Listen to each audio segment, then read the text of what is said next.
एक गांव में गुड्डू नाम का एक गरीब किसान रहता था, जिसके पास एक भैंस थी जिसका नाम रूपा था। रूपा गुड्डू को बहुत प्यारी थी।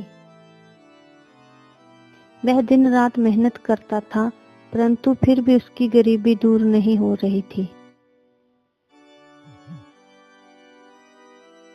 एक दिन गुड्डू ने सोचा कि क्यों ना वह रूपा को बेचकर कुछ पैसे कमा ले। गुड्डू ने यह बात अपने मित्र मोहन को बताई।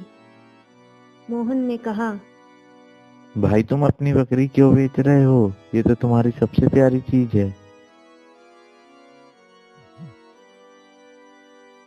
गुड्डू ने कहा, मैं मजबूर हूँ मोहन, मेरी आर्थिक स्थिति बहुत खराब है। अगर मैं रूपा को बेच दूं तो शायद कुछ पैसे मिल जाएं और मैं अपनी गरीबी दूर कर सकूं। मोहन ने सोचा कि वह गुड्डू की मदद कर सकता है। उसने एक योजना बनाई और कहा, गुड्डू, मैं तुम्हारी मदद कर सकता हूँ, हमें बस एक छोटी सी चाल चलनी होगी। गुड्डू ने पूछा। कौन सी चाल मोहन? मोहन ने कहा, हम अपनी भैंस को बोलने वाली भैंस बना देंगे, फिर हम उसे मेले में लेकर बेचेंगे। लोग बोलने वाली भैंस को खरीदने के लिए बहुत पैसे देंगे। गुड्डू ने हैरान होकर पूछा, क्या बोल रहे हो मोहन? भैंस कैसे बोल सकती है? मोहन ने मुस्कुराते हुए कहा, तुम चिंता मत करो, सब कुछ मैं संभाल लूंगा, बस तुम मेरे कहने पर चलो।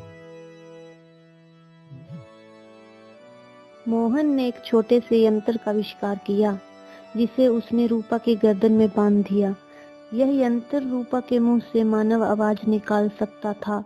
मोहन ने गुड्डू को सिखाया कि किस प्रकार इस यंत्र को वह नियंत्रित कर सकता है।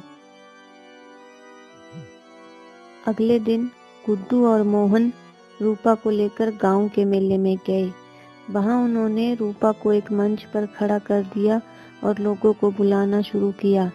मोहन ने जोर से आवाज लगाई, आओ आओ, देखो देखो, ये है दुनिया की पहली बोलने वाली भैंस। इसे देखने के लिए बस 10 रुपए का टिकट है।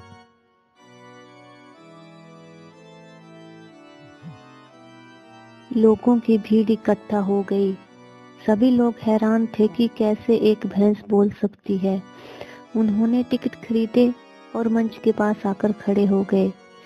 गुड्डू ने रूपा से कहा, रूपा, बोलो, क्या तुम मुझे सुन सकती हो?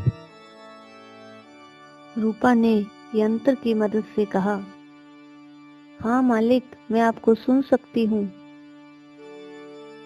लोगों की आंखें चौड़ी हो गई। वे चकित हो गए कि कैसे एक भैंस बोल सकती है। एक व्यक्ति ने कहा, यह तो सच में बोलने वाली भैंस है। गुड्डू ने फिर से पूछा, रूपा, तुम्हारा नाम क्या है? रूपा ने जवाब दिया, मेरा नाम रूपा है। लोगों ने तालियां बजाई और सभी ने गुड्डू की तारीफ की। कुछ लोग तो रूपा को खरीदने के लिए तैयार हो गए। एक अमीर व्यापारी ने गुड्डू से कहा, मैं तुम्हारी भैंस को 1 लाख रुपए में खरीदने के लिए तैयार हूँ। गुड्डू ने खुशी खुशी सौदा कर लिया और रूपा को बेच दिया। अपने घर ले जाकर अपनी पत्नी और बच्चों को दिखाया। वह बहुत खुश था कि उसे एक बोलने वाली भैंस मिली है। लेकिन जैसे ही व्यापारी ने रूपा से बात करने की कोशिश की, वह चुप रही। व्यापारी ने सोचा कि शायद भैंस थकी हुई है, इसलिए उसने उसे आराम करने दिया। अगले दिन व्यापारी ने फिर से रूपा से बात करने की कोशिश की, लेकिन वह फिर चुप रही। व्यापारी को शक हुआ और उसने भैंस को ध्यान से देखा। उसे रूपा की गर्दन में एक छोटा सा यंत्र दिखा।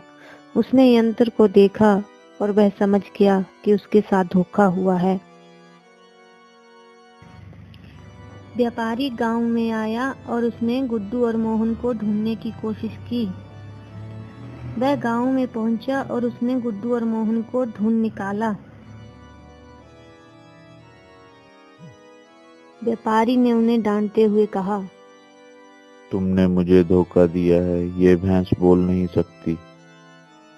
गुड्डू और मोहन ने व्यापारी से माफी मांगी। व्यापारी ने रूपा को वापस किया और अपने गांव वापस लौट गया। गुड्डू और मोहन ने महसूस किया कि उन्होंने गलत किया है और अब उन्हें मेहनत और ईमानदारी से काम करना चाहिए। इस कहानी से हमें यह सीख मिलती है कि झूठ और धोखे से कमाए गए पैसे कभी स्थायी नहीं होते। हमें हमेशा ईमानदारी और मेहनत से ही अपनी समस्याओं का समाधान ढूंढना चाहिए।